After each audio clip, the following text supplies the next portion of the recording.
నా పేరు మోహన్ రావు అండి. నేను ఇక్కడ లోకల్లో ఉంటానండి. మా తల్లిదండ్రులు మా father RTC colony RTC driver sir. ఆయన వాళ్ళ యూనియన్ తరపు నుంచి వాళ్ళు మొత్తం కలిసి ఒక 600 ఫ్లాట్లు అక్కడ ఔషాపూర్ గట్కేసర్లో తీసుకున్నారు సార్. అక్కడ 87లో తీసుకుని రిజిస్ట్రేషన్ కూడా అయిపోయింది సార్. ఇప్పుడు ఆ మధ్యలో మళ్ళీ వాళ్ళు చూసి చూడలేక ఉండిపోవడం వలన ఆ ప్లేస్ వేరే వాళ్ళు ఆక్యుపై చేసుకున్నారు సార్. ఆ విషయంలో నేను ఇక్కడ ప్రజావాణి అప్పుడు మా ఫాదర్ బాగా తిరిగి ఒక 5 years వరకు తిరిగితే ఎటువంటి సొల్యూషన్ రాలేదు. అన్ని జాలాలు తిరిగాడు. లాస్ట్కి వస్తే చనిపోయాడు సార్. మా ఫాదర్ మదర్ చనిపోయారు తిరగలేక. మాకు కూడా తెలియదు సార్ మా ఫాదర్ తీసుకున్నానని కూడా. తర్వాత మాకు లాస్ట్ మూమెంట్లో తెలిసింది సార్. తినడం వల్ల నేను ఎంటర్ అయినా సార్ దీంట్లో. మరి ప్రజాపాలనకు వచ్చినావు కదా ఈ దర్బార్కు, మరి ఎట్లా పరిష్కారం అవుతున్నాయా? అదే సార్ ఇక్కడ ప్రజావాణిలా వస్తుంది, అయితే పరిష్కారం అవుతుంది అని చెప్పేసి అంటే చాలా చాలా సంతోషపడి నేను ఇక్కడ వచ్చాను సార్. అది కూడా నేను ఫిబ్రవరిలో స్టార్టింగ్లో వచ్చాను సార్. నేను ఫిబ్రవరిలో కంప్లైంట్ ఇచ్చినాం కానీ మాకు ఎటువంటి ఎక్నాలజ్మెంట్ ఇవ్వలేదు సార్ వాళ్ళు. మీకు మెసేజ్ వస్తుంది, ప్రజావాణిలో కంప్లైంట్ చేసుకుంటే మెసేజ్ వస్తుందని చెప్తారు కదా, అది నిజంగా? ఓన్లీ ఆ మెసేజ్ రావడం వరకే సార్, అంతవరకే జరుగుతుంది తప్పించి కానీ ఎటువంటి దాని ఒక మూమెంట్ అనేది జరుగుతలేదు సార్. అది ఎక్కడికి వెళ్తుంది, ఎవరి దగ్గరికి వెళ్తుంది, ఎవరిని అడగాలి ఏంటి అనేది కూడా మాకు ఎటువంటి సమాచారం అనేది ఏం తెలియడం సార్.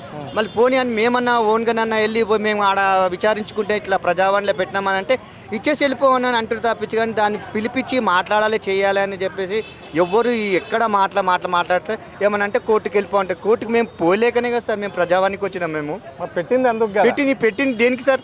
మాకు ఆ ప్రాబ్లమ్స్, ఆ డబ్బులు లేక, అవన్నీ మాకు పలుకుబడి లేక, డబ్బులు లేక, మేము తిరగలేక ఏదో ప్రజావాణి పెట్టారనే సంతోషంతో మేము వస్తే ఓన్లీ ప్రజావాణి ఏంటంటే దరఖాస్తులు తీసుకున్న వరకే జరిగింది సార్ అక్కడ.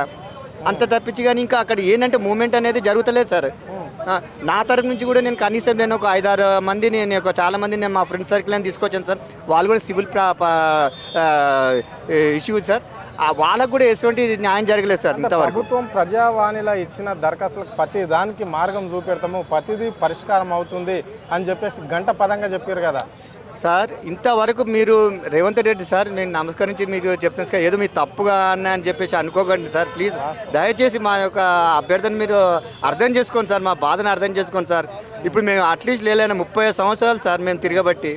మా ఫాదర్ మాకు తెలియలేదు ఇట్లా అది చేస్తున్నాడని చెప్పి మేము మా ఫాదర్ చనిపోతే మేము వచ్చాం సార్. ఈ ప్రజావాణిలో మాకు న్యాయం జరుగుతుందని వచ్చినాం సార్, అన్యాయం జరుగుతుందని రాలేదు. కానీ ఇక్కడ ఏంటంటే కంప్లైంట్ తీసుకోవడం వరకే జరుగుతున్నాయి సార్. అది ఎక్కడ వెళ్తుంది, ఏం చేస్తారు, ఎవరు చేస్తారు అని చెప్పేసి పోతే అది కూడా ఏం జరగడం లేదు సార్. సరే మేము ఇచ్చినామని చెప్పి ఆ దరఖాస్తు పట్టుకొని కనీసం అని చెప్పి మేము మా ఏరియాకి వెళ్ళి అక్కడ పెద్దవాళ్ళని కలిస్తే, ఆ ఏరియా వాళ్ళని కలిస్తే కూడా వాళ్ళు చూసేసి సివిల్ మ్యాటర్ మాకు సంబంధం లేదు, సివిల్ మ్యాటర్ మాకు సంబంధం లేదు, మీరు కోర్టుకు వెళ్ళిపోరని అంటున్నారు సార్. అక్కడ ఎంఆర్ఓ కానీ, ఎంటీజీ కానీ, తహసీల్దార్ ఆఫీస్ కానీ అందరూ ఇదే విధంగా అంటున్నారు సార్. ఇక మేము ఏం చేయాలి సార్ చెప్పండి, మీరే చెప్పండి సార్. ఇంకా ఇంతకంటే మించి ఏం చేయాలి, ఇక మీరే చూడాలి సార్.